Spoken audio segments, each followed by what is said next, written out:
السلام علیکم ورحمت الله وبرکاتو. زه یم ستاسو ورور ستاسو ملګری طاهر خان. دا ټیم موجود یم په خپل کلي په غرونو کې بالا بټخیله کوم چې زما کور لاندې دی. تاسو یې زه ښیم دې سایډ ته دې کورونو کې زموږ یو کور دی او د لایو راتلو مقصد صرف یو دی. ډېر نږدې ملګری، خوږ ملګری، ګران ملګری او د پاکستان زه یم چې یو شان دی زما انتهایي خوښ دی. وجه د هغه دا ده چې زما د هغه کار فیلډ یو شانتې دی چې کله فیلډ یو شانتې شي نو خلک د یو بل نه زده کړه هم ډېره کوي. تاسو زما سره یو 2-3 ولاګس کې کتلی هم دی. کال مخکې مو زموږ ملاقات شوی او اوس ورته دوباره دعوت ورکوم. راغلی دی بټخیلي ته، یو سرپرایز دی خاص کر د ملاکنډ ایجنسۍ د بټخیلي د خلکو دپاره. ولاګس به تاسو ډېر کتلي وي زما پاکستان کې، پاکستان نه بهر ډفرنټ ځایونه م ښوولي دي. که ملګري چې تاسو سره انټروډیوس کوم نو ډېرو ملګري به یې پیژنې هم. دنیا هر ګوټ ته ځي، صرف او صرف یو ایم دی، یو میشن دی چې د خپل وطن نوم په دنیا کې روښانه کړي چې څنګه پښتانه ژوند تیروي، پاکستانیان څنګه دي، اصل کې پښتانه څنګه دي. زه فخر محسوس کوم چې زما ملګری دی. پلیز ویلکم کبیر خان افریدي. کبیر بھائی هرکلی ته وایم په ملکن بټخیله کې. السلام علیکم ټولو له سلام کوم. او طاهر خانه ډیره مننه ستا چې د ښایسته کلي ته د موږ بیا راوغوښتلو. مخکې موږ راغلي وو خو دومره ډیپ موږ نه و لیدلی، اوس یې ډېر نږدې نه ګورو او ریکارډ کوي معلومات یې هم راټولو. بټخیله موږ چې مخکې به په روډ خالي تېرېدو، بټخیله هغسې نه ده. بټخیله ډېره ښایسته که یو طرف زه درته ووایم اسټرالیا، نیوزیلینډ دا به م هیر شي. موږ به مخکې بټخیله دومره کلوز نه وه کتلې، اوس یې خپل هم ګورو. کوشش هم دی چې انفارمیشن یې ټول کړو، تاسو ته یې هم وښایو.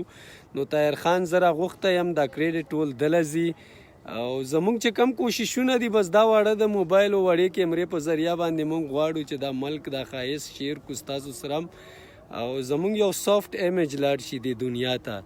د بټخیلې دا اوس کومه سینري چې ماته مخامخ ته د دنیا دا ټول ملکونه او دا ټول ځایونه ښایستونه یو طرف کا، دغه زمونږ د خپله خاوره، د خپل ښایست، د خپله میلمستیا، خپله مرګرتیا دا په هیڅ هم نه ورکوو. بالکل کبیر بھائی زیات انفارمیشن ولا نه ورکوو ځکه چې زموږ کوم ولاګ را روان دی هغه سپیشلی کبیر بھائی ډایرکټ کړی دی، 2 ریکارډینګ هم چالو دی.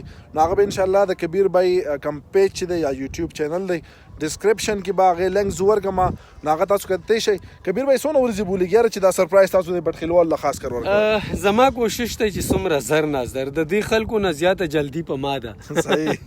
بټخیله د باندې څنګه ولګېد د علاقې غرونه؟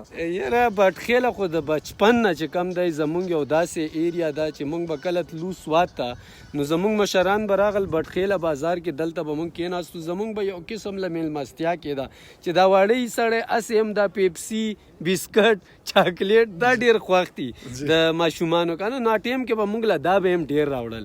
نو مونږ به چې واړه وو دا بټخیله نامه زمونږ زده وه، مونږ به هغوی ته ویل مشرانو ته چې بټخیلې ته به م بوځې. نو بس ډېر صفتونه د مخامخ نه کوم، علاقه به دې هم ښایم خلکو ته او د دې ځي میلمستیا به هم ګوري او د پښتنو یو خپل شان او شوکت دی، هغه خو هر ځي کې همدغسې وي لکه بټخیله کې. ډېره مننه کبیر بھائی، جزاک الله خیر چې تاسو راغلی. انشاءالله as soon as possible ریکارډینګ شروع دی خاص کر په بټخیله باندې. زما کړی زما دپاره د فخر خبره ده چې کبیر بھائی د پېښور نه دون راغی او دا ځګې ما ته او تاسو کتونکو ته ایکسپلور کوي.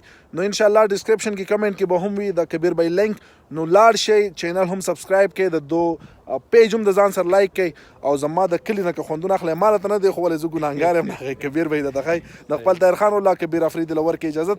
السلام علیکم ورحمت الله وبرکاتو.